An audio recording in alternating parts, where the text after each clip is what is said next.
Hi, പാത്തുവാണേ. ഒരു letter കാണിച്ചു തരാവേ. ഞാൻ കോളേജിലുണ്ടായിരുന്ന ടൈമിലും വർക്ക് ചെയ്യുന്ന ടൈമിലും ഞാൻ എൻ്റെ കൊളീഗ്സിനൊക്കെ ലെറ്റർ എഴുതി കൊടുക്കുമായിരുന്നേ. എനിക്കിഷ്ടമായിരുന്നു. അപ്പം ഞാൻ എഴുതി കൊടുത്ത കൂട്ടത്തിൽ എനിക്ക് തിരിച്ചു കിട്ടിയ ഒരു ലെറ്ററാണ്. എൻ്റെ കൊളീഗ് അഞ്ജലി എനിക്ക് എഴുതി തന്ന ലെറ്ററാണിത്. കുറേ എഴുതിയിട്ടുണ്ട്. പക്ഷെ ഇതിൽ ഞാൻ കുറച്ച് ഒരു പാരഗ്രാഫ് വായിച്ചു തരാം. എല്ലാം പെട്ടെന്ന് മടുക്കുന്ന ഫാത്തിമയ്ക്ക് മടുക്കുമ്പോൾ പുതിയ ജോലികളും അവസരങ്ങളും കിട്ടട്ടെ. നമുക്ക് ഒന്നിച്ചൊരു ട്രിപ്പ് പോകാൻ പറ്റട്ടെ എന്ന് ഞാൻ ആഗ്രഹിക്കുന്നു. എന്റെ കാഴ്ചപ്പാടിൽ ഒരു സ്ഥലത്തെ മനോഹരമാകുന്നത് നമുക്ക് അവിടെ നിന്ന് കിട്ടുന്ന മൊമെന്റ്സും പീപ്പിൾസുമാണ്. നിന്റെ കൂടെ ചെലവഴിക്കാൻ എനിക്ക് ഇഷ്ടമാണ്.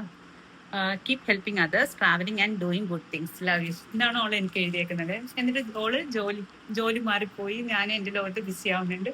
പിന്നെ നമ്മൾ കാണുന്നതും മെസ്സേജ് അയക്കുന്നതും തീരെയില്ല. അപ്പൊ ഈ ഡിസംബർ ലാസ്റ്റ് ഓളെ മെസ്സേജ് അയക്കുന്നുണ്ട്, പാത്തു നമുക്ക് വർക്കല പോവാം, ന്യൂ ഇയർ സെലിബ്രേറ്റ് ചെയ്യണം. അപ്പൊ നമ്മൾ ഓക്കെ ശരി നമുക്ക് പോവാന്നൊക്കെ ഇങ്ങനെ പറയുന്നുണ്ട്. അങ്ങനെ നമ്മൾ ന്യൂ ഇയർ സെലിബ്രേറ്റ് ചെയ്യാൻ വർക്കല പോകുന്നുണ്ട്. അതിനുശേഷം അന്നൊന്നും ഞാൻ ഈ കത്തിന്റെ കാര്യം ആലോചിക്കുന്നതേ ഇല്ല. ഓണിങ്ങനെ എൻ്റെ കൂടെ ടൈം സ്പെൻഡ് ചെയ്യണം, എൻ്റെ കൂടെ യാത്ര ചെയ്യണം എന്നൊക്കെ പറയുന്നത് ഞാൻ ആലോചിക്കുന്നതേ ഇല്ല. ഞാൻ അത്ര വലിയ ട്രാവലറും അല്ല. കുട്ടി യാത്രയൊക്കെ ചെയ്യാറുണ്ട് എന്ന്. അങ്ങനെ പിന്നീട് നമ്മൾ ന്യൂ ഇയർ സെലിബ്രേറ്റ് ചെയ്യാൻ വർക്കല പോകുന്നുണ്ട്. അതിനുശേഷം ഞാനും ഓളും കൂടി ഊട്ടിക്ക് പോകുന്നുണ്ട്, ആദിയോഗി പോകുന്നുണ്ട്. അങ്ങനെ 3 ട്രിപ്പ് ഞാനും ഓളും കൂടി കംപ്ലീറ്റ് ചെയ്തു. ഭയങ്കര സന്തോഷമുണ്ട്.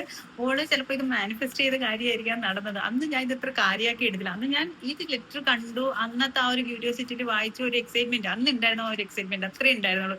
പക്ഷെ ഇന്നായപ്പോഴും എനിക്ക് ഭയങ്കര സന്തോഷമുണ്ട്. ഇന്ന് ഈ ലെറ്റർ എടുത്ത് ഞാൻ വായിക്കുമ്പോഴും എനിക്ക് ഭയങ്കര സന്തോഷമുണ്ട്. കാരണം എൻ്റെ കൂടെ യാത്ര ചെയ്യാനും എൻ്റെ കൂടെ ടൈം സ്പെൻഡ് ചെയ്യാനും ഇഷ്ടപ്പെടുന്ന കുറച്ച് ആൾക്കാരെങ്കിലും ഒക്കെ ഉണ്ടല്ലോ എന്ന് ആലോചിക്കുമ്പോൾ ഭയങ്കര സന്തോഷം. അപ്പൊ ഇത്രയേ ഉള്ളൂ. നമ്മൾ റെസ്പെക്ട് ചെയ്യുന്ന, നമ്മൾ വാല്യൂ ചെയ്യുന്ന, നമ്മൾ കെയർ ചെയ്യുന്ന ആൾക്കാരെ നമ്മൾ തിരിച്ചും റെസ്പെക്ട് ചെയ്യുക, വാല്യൂ ചെയ്യുക, കെയർ ചെയ്യുക. ഒക്കെ ഞാൻ അത്രയും കംഫർട്ടബിൾ ആയതുകൊണ്ടായിരിക്കുമല്ലോ ഓൾ പിന്നീട് എൻ്റെ കൂടെ ട്രിപ്പിന് വന്നത്.